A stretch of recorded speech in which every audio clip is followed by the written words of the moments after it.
When you are parenting a child with neurodivergence, developmental conditions, or physical neurodisabilities, your daily routine isn't just parenting.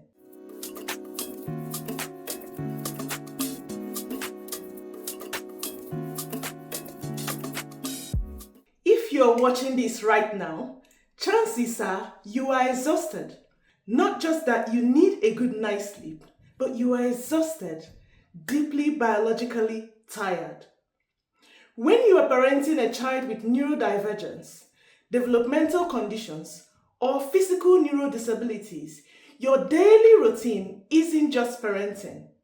It's caregiving, therapy coordination, education advocacy, and crisis management all rolled into one. Whether your family is navigating the daily sensory and communication dynamics of autism or ADHD, the physical and coordination support required for cerebral palsy, or the complex medical schedules of profound neurodisabilities, the weight you carry is massive. Now, everyone tells you to practice self-care, but let's be honest, when you're managing medication schedules, intense meltdowns, or endless specialist clinic appointments, a bubble bath for self-care isn't going to fix it all. Hi everyone, welcome to Little Actions. I am Dr. Odi. We believe that big changes in our children's health don't just happen overnight. They happen when we stack our little actions every single day. On this channel, we break down parenting and child health into simple, manageable steps so you can feel confident about the choices you're making for your family. In the video today, we aren't just going to talk about unrealistic luxury. We're talking about the real, practical coping strategies that you can actually fit into a chaotic day if you have a child with additional needs. And if you want a community that gets the reality of raising extraordinary kids, hit that subscribe button right now. Let's build this toolkit together. Now, strategy 1. Use the micro moments. When you have a child with complex needs, you don't have a spare 2 hours for a gym session or a lunch out. If you wait for a massive block of free time to recharge, you may be waiting forever. Instead, look for micro moments. Can you take 3 deep intentional breaths while the kettle is boiling? Can you play your absolute favorite song in the car during school run or on the way to an appointment? Do not underestimate the power of these tiny 60-second anchors. When you stack these little actions throughout the day, they create a small buffer of resilience for you. It then keeps your nervous system out of a constant fight or flight state. Strategy 2, I call it radical simplification. Now, the neurotypical world expects you to do it all. Have a spotless house, cook elaborate meals, and sign your kids up for every single activity. Just drop that expectation immediately. If your child needs intense sensory regulation or physical support, your home needs to be a sanctuary of peace, not a museum of perfection. Use paper plates on high-stress days. Buy pre-chopped vegetables. Let the laundry sit in the basket for an extra day. If you look at your current daily schedule, ask yourself, what can I drop right now that won't actually matter in 5 years' time? Protect your energy. Your child needs a regulated parent far more than they need a perfectly arranged living room. Strategy 3. Find your safe community hub. This strategy is about finding your people, because a safe community or a specialized support group isn't just a nice to have. It's an absolute lifeline and a vital avenue to cope. Isolation is one of the heaviest parts of raising a child with additional needs.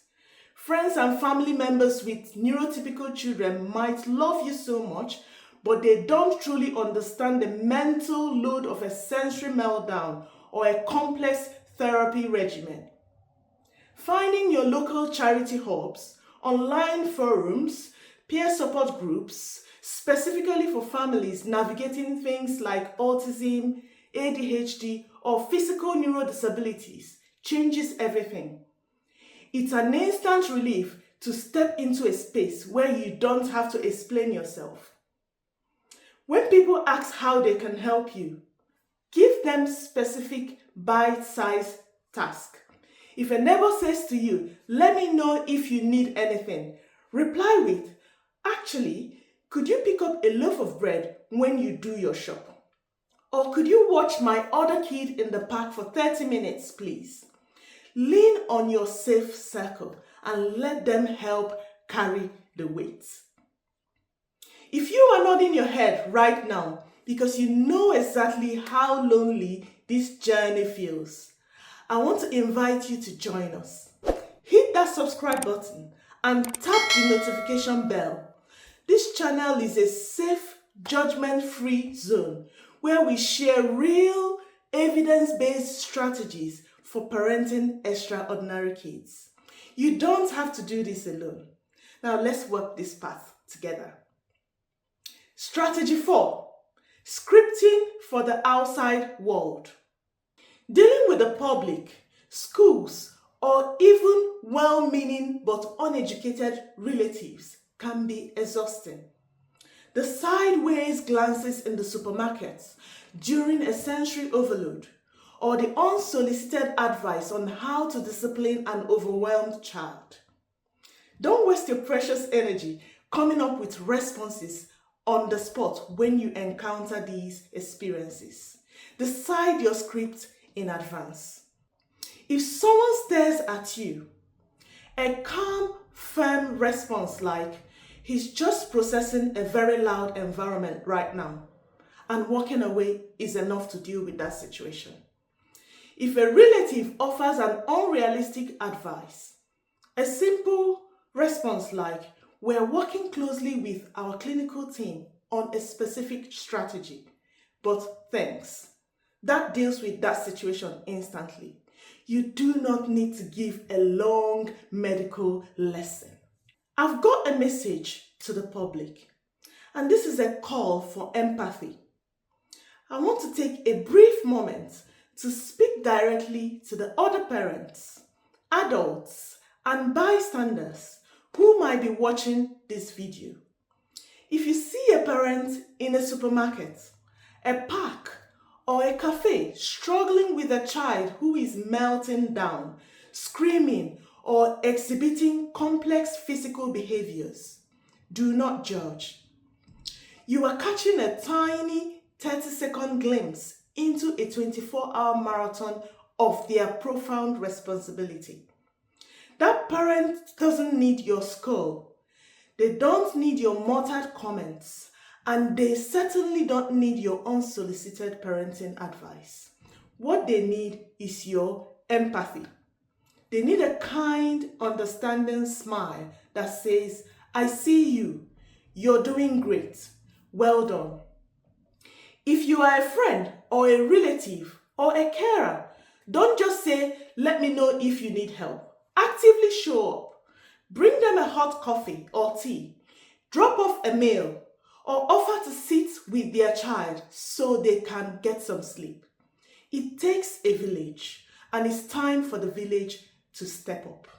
Now back to our strategies. Strategy 5. The glimmers. For my carers and parents out there, our final strategy is hunting for glimmers.